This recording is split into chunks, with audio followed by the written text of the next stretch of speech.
Bueno, en este video vamos a hablar de teoría celular.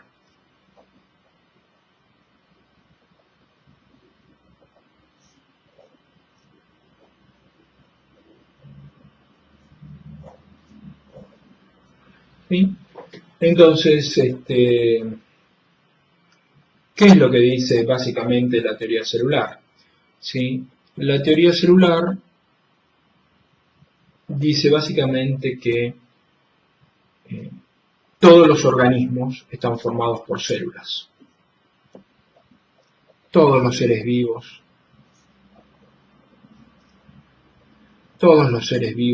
están formados por células. ¿Sí? Eso es lo que dice la teoría celular, básicamente. ¿Sí? Todos los seres vivos están formados por células. Yo voy a tener seres vivos que son unicelulares. Seres vivos formados por una única célula. Y voy a tener seres vivos multicelulares, es decir, formados por múltiples células. Pero todos los seres vivos van a estar formados por células. El caso extremo es el ser vivo que está formado por una única célula. Y voy a tener seres vivos que están formados por millones o miles de millones de células. ¿Sí? Pero todos cumplen que las células forman a los seres vivos. Es más, podemos decir algo más. ¿Sí? Que todos los seres vivos, ¿sí? Yo los puedo estudiar. Por ejemplo, voy a tener un individuo, por ejemplo, que sea un perro o un gato. Puedo estudiar sus sistemas, su sistema nervioso. Voy a ir en mayor detalle, voy a ir a su cerebro. Voy a ir a una parte del cerebro, que es su corteza. Y voy a ver que la corteza está formada por células. El tejido del cerebro está formado por células, que son las neuronas, y hay otras células que son la glía, ¿sí? Y otros tipos celulares, ¿sí? Pero siempre voy a encontrar que esos sistemas, esos órganos, esos tejidos están formados por células. Y entonces voy a decir que la unidad anatómica, ¿sí? La mínima, en realidad podría decir mínima unidad anatómica, ¿sí? De los seres vivos, la mínima unidad anatómica de los seres vivos son las células. Es decir, es lo mínimo que voy a encontrar vivo. Porque si yo rompo una célula, esa célula no puede mantener la vida. Una mitocondria no puede mantenerse viva, ¿sí? Una organela no puede mantener su estructura. Lo mínimo que puede mantenerse vivo es la célula. Por lo tanto, es la mínima unidad anatómica. Recuerden, si yo voy del individuo a los sistemas, al órgano, al tejido, voy a llegar finalmente a las células. Luego, ¿sí? La mínima unidad fisiológica, es decir, la unidad fisiológica de los seres vivos también va a ser la célula. Es decir, la célula es lo mínimo, ¿sí? Que puede cumplir con todas las funciones necesarias para mantener la vida, para mantener un sistema homeostático, ¿sí? Para mantener todas esas características que hacen posible la vida. Entonces, lo mínimo que voy a encontrar que cumple todas las funciones vitales, crecimiento, reproducción, todas las funciones para mantener la vida, va a ser la célula. Entonces, ¿sí? Y entonces, ¿qué podemos decir? Bueno, ¿cómo podemos resumir la teoría celular? Bueno, ¿sí? Toda célula proviene de una célula preexistente.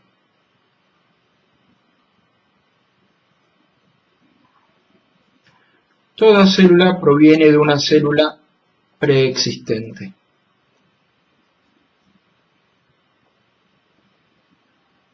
Es decir, que toda célula tiene una célula madre. ¿Sí? Las células, ¿sí? Ya vamos a ver más adelante, si yo dibujo una célula, esta célula, por un proceso que vamos a ver más adelante, y que se llama mitosis, da origen a dos células hijas. ¿Sí? Entonces, estas células hijas provienen de una célula preexistente. ¿Sí? Esta sería una forma de reproducción asexual de la célula, ¿sí? Pero la idea es que toda célula proviene de una célula preexistente. ¿Mm? Entonces, si toda célula proviene de una célula preexistente, quiere decir que todos los seres vivos, ¿sí?, que existen en este momento en el planeta, vienen de una única célula ancestral. ¿Mm? Y esa es una idea muy, muy potente. ¿Mm? ¿De acuerdo? En latín esto, ¿sí?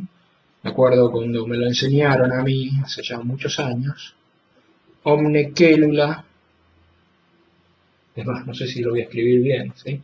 Omne cellula ex caelula era, ¿no? Sí, me estoy equivocando seguro. Siempre fui muy malo en latín. ¿Sí? Omne cellula ex cellula. Entonces toda célula proviene de otra célula preexistente. Entonces, ¿qué otra cosa podemos decir de la teoría celular? Podemos decir que toda célula proviene de una célula preexistente. Entonces podemos decir que todo organismo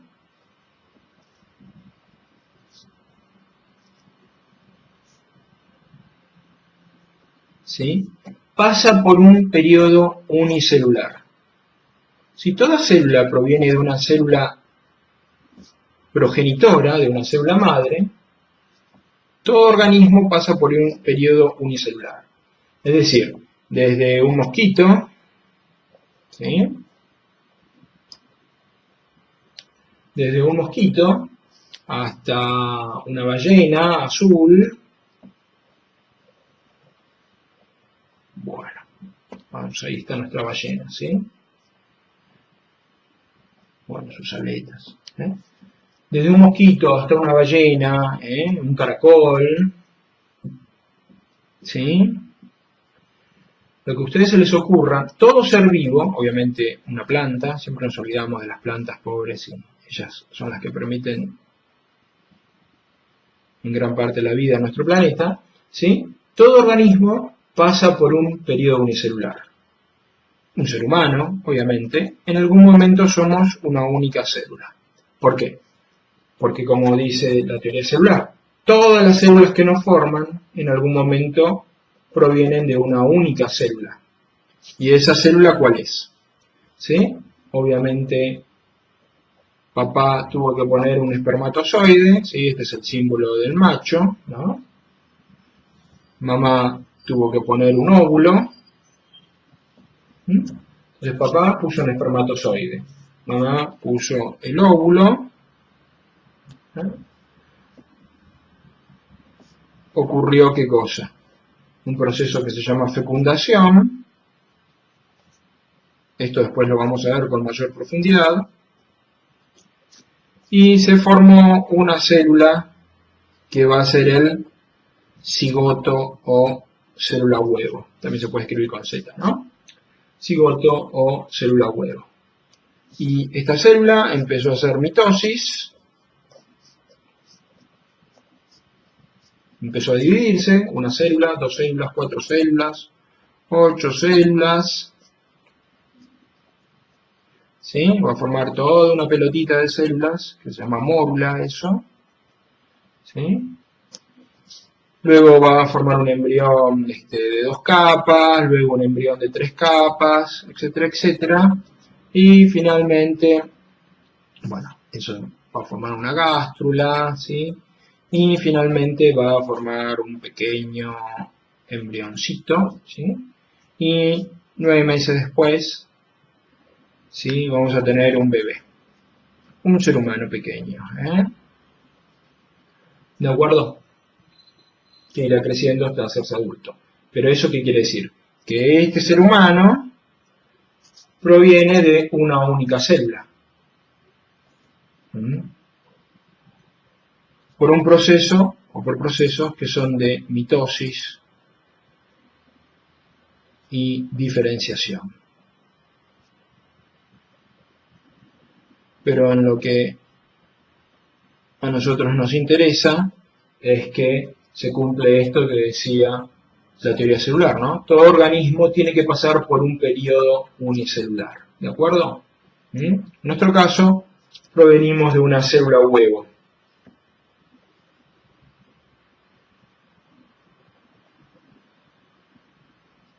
O cigoto, ¿de acuerdo? Saben que el espermatozoide y el óvulo u ovocito de la hembra se llaman gametas. La gameta masculina es el espermatozoide y la gameta femenina es el ovocito. ¿Sí? ¿Qué más podemos decir de la teoría celular? Otra cosa que podemos decir de la teoría celular es que afirma que todos los seres vivos, ¿sí?, están formados por células. Entonces, ¿qué son las cosas que no están formadas por células? ¿Qué es un virus? ¿Sí? Virus, después más adelante vamos a ver qué significa, por su raíz latina, significa veneno. Ya vamos a ver por qué. Los virus son, obviamente, agentes infecciosos, provocan enfermedades, muchos de ellos.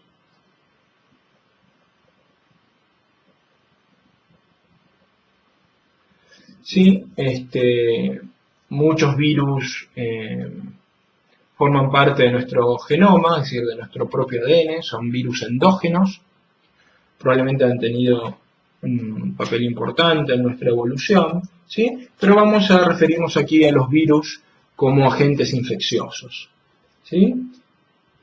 ¿Y qué es un virus? ¿Sí? Nosotros sabemos que, por un lado, tenemos las células, y que tenemos dos tipos celulares, las células procariontes y las células eucariontes.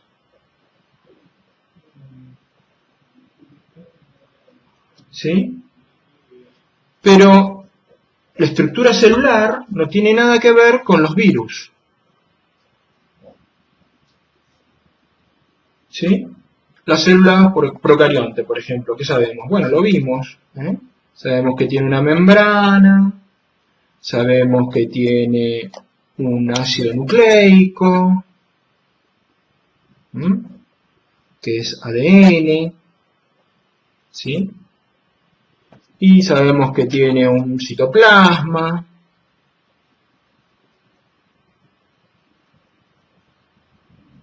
Eso es una célula. Las células eucariontes sabemos que son mucho más complejas, pero que de nuevo tenemos que una membrana, acá la diferencia es que tenemos un núcleo, y que en el interior de ese núcleo tenemos, ¿sí? ¿Se acuerdan que hemos hablado de eso? Una sustancia a la que llamábamos cromatina, que estaba formada por ADN más proteína. ¿Sí? Y también teníamos un citoplasma por fuera del núcleo, que tiene toda la materia vital, ¿no es cierto? O sea, y vimos que una célula eucarionte, ¿sí?, son mucho más grandes que las células procariontes. Pero, ¿sí?, detrás de las grandes diferencias que hay entre la célula eucarionte y procarionte de complejidad, sí hay una idea básica. ¿Sí? Una membrana, un citoplasma y el material genético. Una membrana, citoplasma y el material genético, ¿sí?, en este caso, separado del citoplasma por estar en un núcleo. Hay muchas más diferencias, pero la idea básica es bastante similar. En cambio, ¿cómo es un virus? Bueno, los virus son mucho más pequeños y sencillos aún que las células procariontes. ¿Sí? Y un virus, básicamente, ¿qué es? Dibujemos el virus más sencillo posible que se nos ocurra. Un virus, recordemos que son mucho más sencillos y pequeños que una célula procarionte, pero bueno, lo estamos dibujando más grande. Un virus tiene una cubierta exterior formada por proteínas que se llama cápside,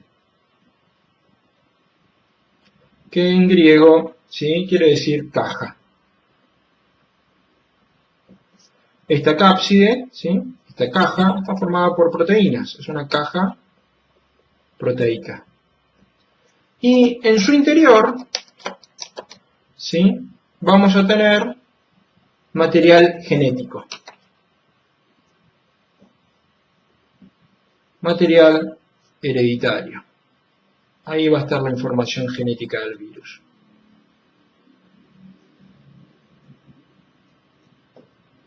Y vamos a encontrar probablemente algunas enzimas. Yo las enzimas siempre las dibujo como si fueran un Pac-Man. Que también son proteínas. Entonces, vamos a encontrar unas enzimas. No hay citoplasma, ¿sí? No hay una membrana que haga de límite. No tiene metabolismo, ¿sí? Los virus carecen de una de las propiedades básicas de los seres vivos, ¿sí? Todas las células, ¿sí?, tienen metabolismo, es decir, ¿se acuerdan? El conjunto de reacciones químicas que tenía que ver con la energía y la materia. Todas las células tienen un metabolismo. Los virus, ¿sí?, carecen de metabolismo propio. Y eso es lo que más los separa de los seres vivos, podemos decir. ¿Sí? Entonces, y otra gran diferencia, fíjense, todas las células, ya sean procariontes, tienen ADN, y las células eucariontes también tienen ADN. Su material genético básico es el ADN. En cambio, el material hereditario de los virus puede ser o ADN o excluyente, es decir, que excluye la posibilidad de tener el otro material genético, el ARN. Entonces, los virus o tienen ADN o tienen ARN como material genético, ¿sí? No pueden tener los dos ácidos nucleicos funcionales. En cambio, todas las células tienen ADN y en el citoplasma, ¿sí?, tendrán ARN. O en el núcleo o en el citoplasma pueden tener ARN también, o también pueden tener ARN en el núcleo. Entonces, todos los tipos de células siempre tienen ADN y ARN, los dos tipos de ácidos nucleicos, ¿sí? Las células tienen siempre ADN y ARN, funcionales, es decir, que cumplen funciones. En cambio, los virus o tienen ADN como material genético o tienen ARN. No tienen el metabolismo propio, o sea que no generan su propia energía. No fabrican sus proteínas. No fabrican moléculas alimenticias, ¿sí? No las incorporan tampoco, ¿sí? Entonces, lo que hace un virus es infectar otros organismos, ¿sí? Tomar el control de los organismos que infectan, de las células, y toman el control de las células que infectan, toman el control del metabolismo de esas células, y lo que hacen los virus es, ¿sí?, replicarse. Hacen copias, hacen réplicas.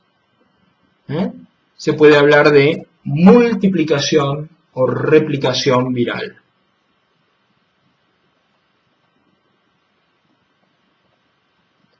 ¿Sí?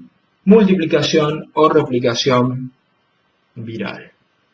Entonces, los virus son muy diferentes de las células. Es decir, los virus no tienen estructura celular.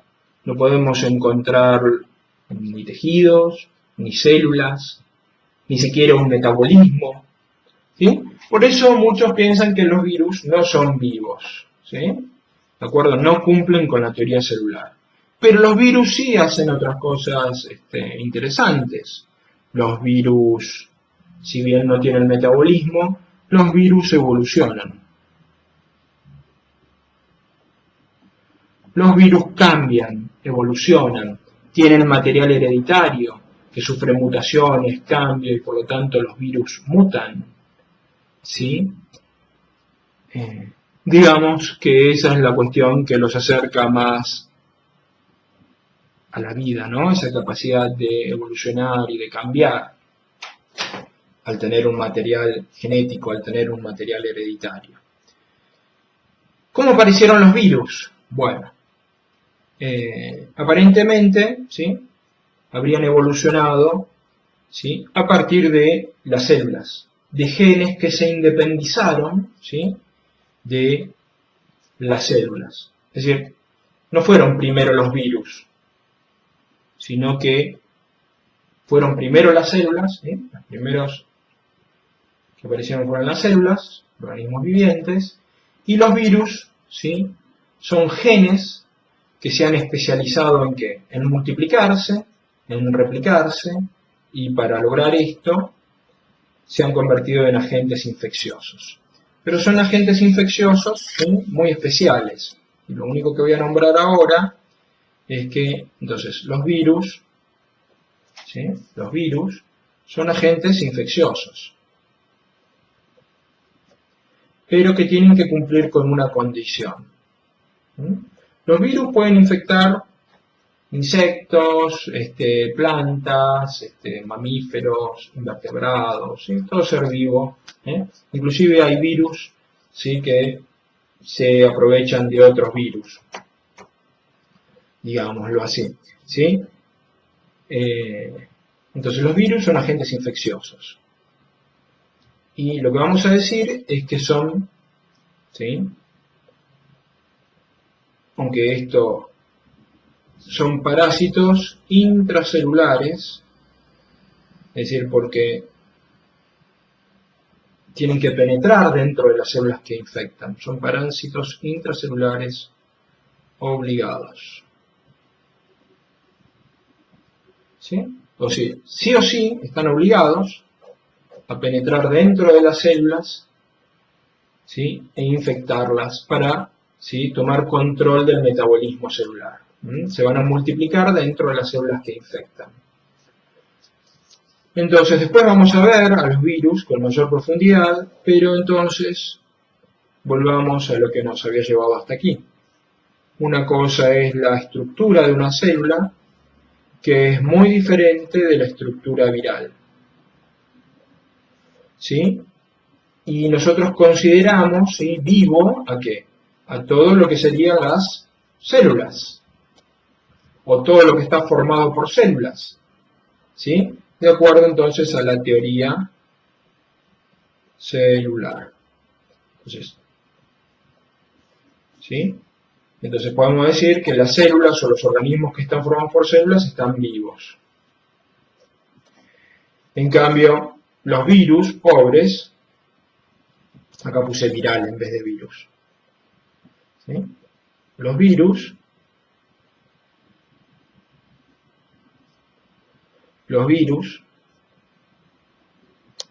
¿sí? No entran dentro de esa teoría celular, ¿sí? Son acelulares, no están formados por células.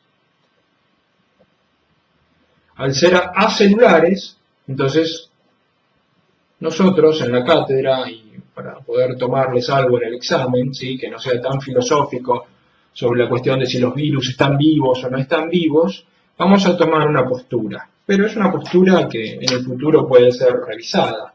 Es simplemente, ¿sí? Algo que afirmamos en base a la teoría celular. Pero, como les digo, ¿sí? Hay mucha gente, muchos biólogos que pueden considerar a los virus como vivos.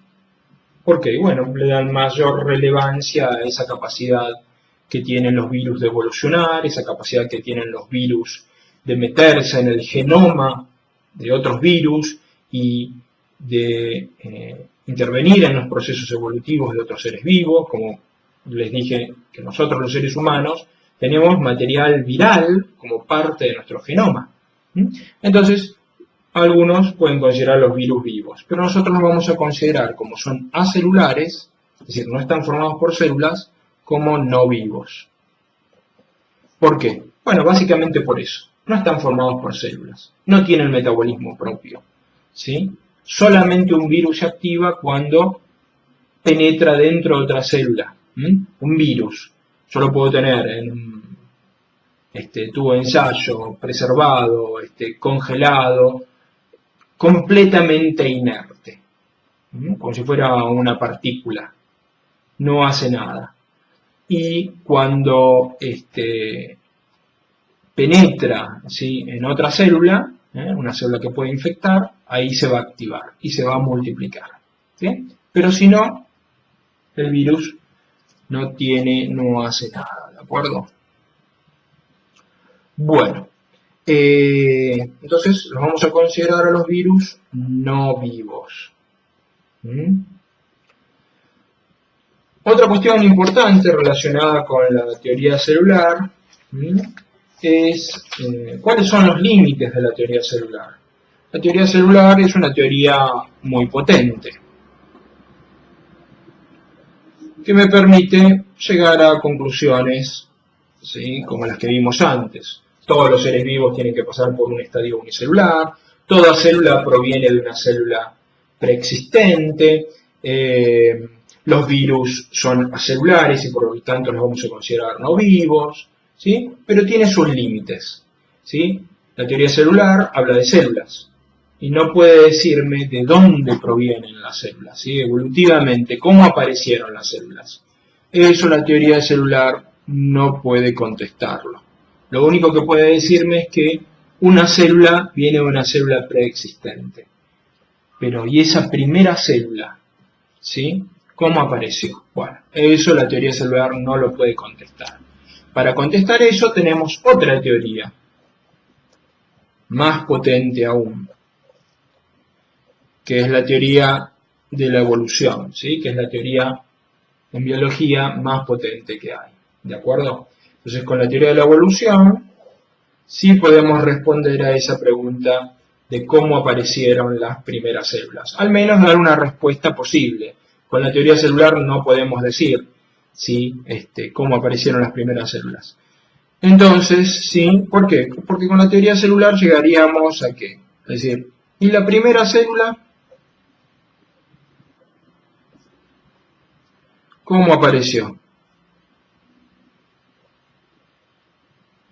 Para eso la teoría celular no tiene respuesta, ¿sí? ¿Qué fue primero, el huevo o la gallina? Es decir, ¿cómo apareció esa primera célula? Es el problema de ¿qué fue primero, el huevo o la gallina? Esa primera célula, ¿qué tuvo que venir? De una célula, bueno, ¿sí? Entonces, ¿qué fue primero, el huevo o la gallina? Bueno, afortunadamente la teoría celular no puede contestar eso, pero la teoría de la evolución sí puede contestar qué fue primero, el huevo o la gallina. ¿Sí? ¿De acuerdo? Entonces, ¿qué fue primero, el huevo o la gallina? Entonces, con la evolución, la teoría de la evolución, esta pregunta tiene respuesta. Con la teoría celular, no. ¿Sí? Entonces, ¿sí?, ¿qué fue primero, el huevo o la gallina? ¿Sí? Algunos dirán, bueno, para que haya un huevo tuvo que haber una gallina, ¿sí? O para que hubo una gallina primero tuvo que haber un huevo. Pero desde la teoría de la evolución, ¿qué podemos decir? Bueno, vamos a hacer un poco de trampa, ¿sí? Un huevo que es un cigoto, es una célula, ¿sí?, como vimos, que se forma por la unión de dos gametas. Bueno, y huevos, ¿sí?, hubo mucho antes de que aparecieran las gallinas. ¿Sí? ¿Las gallinas qué son? Son aves. ¿Y las aves de dónde vinieron? Bueno, todo nos dice que vinieron de los reptiles. Está lleno de fósiles de dinosaurios con plumas. Sabemos que probablemente, ¿sí?, las aves vienen de dinosaurios que se adaptaron primero a la carrera y luego a planear y a volar probablemente, ¿sí? Entonces, aparte sabemos que la queratina de las aves es igual a la queratina de los reptiles, ¿sí? La queratina es una proteína. O sea que, ¿y los reptiles qué ponían? Y los reptiles también ponían huevos. O sea, las aves ponen huevos, pero los reptiles también ponen huevos. O sea que el huevo, ¿sí? Las aves ponen huevos de cáscara dura, los reptiles ponen huevos pero de una cáscara más blanda, ¿sí? Pero los reptiles ponían huevos. Fueron los primeros animales que ponían huevos, ¿sí? Con una cáscara, con una protección para que no se desequen. ¿Y los reptiles de dónde vienen? Bueno, los reptiles, ¿sí? Probablemente, al menos lo que sabemos es que vienen de anfibios, ¿sí? Que también ponen huevos, aunque un huevo diferente, un huevo que tiene que ser puesto en el agua, porque si no se deseca. El gran salto de los reptiles fue que estos huevos no había que ponerlos en el agua, ¿sí? Pero fíjense, antes del huevo, ¿sí? Hubo anfibios que ponían huevos. ¿Y los anfibios de dónde vienen? Bueno, vienen de los peces, que, oh sorpresa, también ponen huevos. Entonces fíjense, el huevo, ¿sí? Si seguimos yendo hacia atrás, ¿sí? Viene, ¿sí? De algún tipo de vertebrado sencillo, o antes de que existieran los vertebrados, ¿sí? Algún invertebrado, ¿de acuerdo? Entonces seguimos yendo hacia atrás, y todos seguramente ponían huevos. Hasta llegar a dónde? Bueno, hasta llegar a esa primera célula, ¿sí? Que en cierta forma que era, y era un huevo. Entonces fíjense, el huevo es muy anterior a quién, a las aves, ¿sí? A los reptiles mismos, a los anfibios, a los peces, ¿sí? A los primeros vertebrados e invertebrados, ¿sí? Y a los primeros organismos pluricelulares y las primeras células que ya comenzaban a reproducirse. ¿Sí? Entonces, fíjense la potencia de la teoría de la evolución, ¿sí? Podemos responder preguntas que con la teoría celular no. Entonces, hay aspectos históricos que yo no voy a tocar de la teoría celular, ¿sí? Por ahí vamos a hablar algo muy brevemente, ¿sí? El primero en observar células, propiamente dicho, fue un holandés, Leeuwenhoek, ¿sí?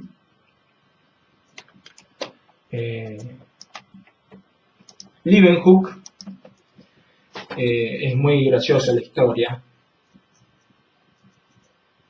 era portero, ¿sí? Y era completamente analfabeto, es decir, no me acuerdo bien la historia, pero creo que aprendió a escribir en posterior, era portero en un edificio, y sí era muy bueno puliendo lentes, ¿sí? Anton, ¿sí? Leeuwenhoek. Bueno, entonces, Leeuwenhoek, ¿sí? Fue el que inventó el microscopio, ¿sí? Esto es en el siglo XVIII.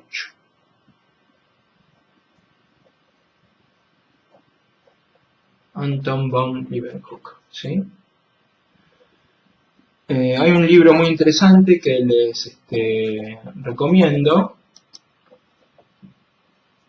que es Cazadores de Microbios. Para todos los estudiantes de medicina. Y tiene las historias de todos los primeros cazadores de microbios, desde Leeuwenhoek, pasando por Spallanzani, Pasteur, Koch, ¿sí?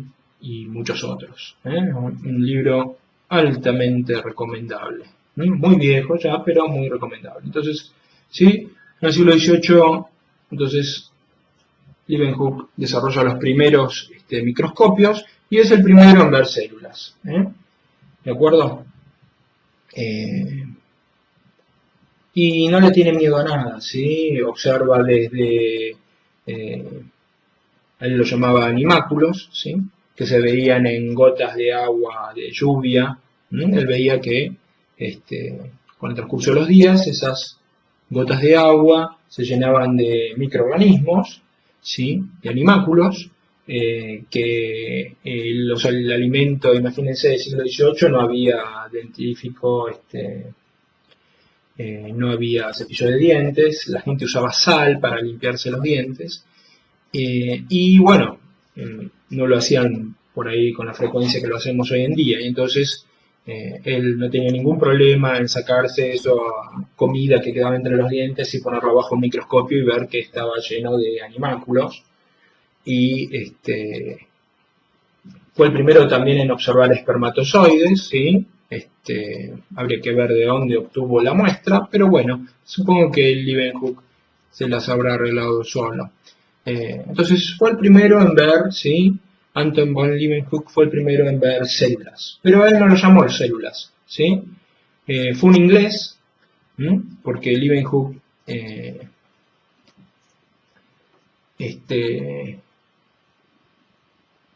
envió sus informes y sus descubrimientos a la recientemente formada Royal Society de Londres, ¿sí? De ciencia, y ahí Hooke, ¿sí? Un inglés, desarrolló sus propios microscopios y observó si en el microscopio observó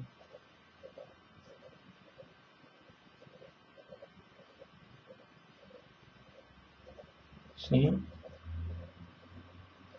La corteza del árbol del corcho y vio que había celdas,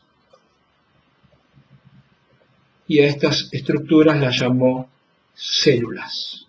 O sea que el primero en ver células en realidad fue un holandés, Leeuwenhoek, pero Hooke, ¿sí? Se quedó con el mérito de haberles puesto nombres, ¿sí?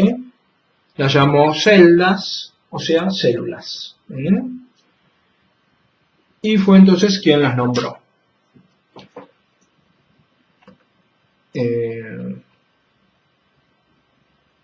Y entonces de ahí proviene el nombre de células, ¿sí? Recordemos que era lo que veía Hooke, ¿sí?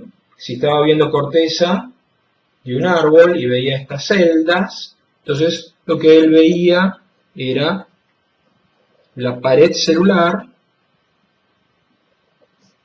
de la célula vegetal, ¿sí? Esa pared celular está hecha de celulosa.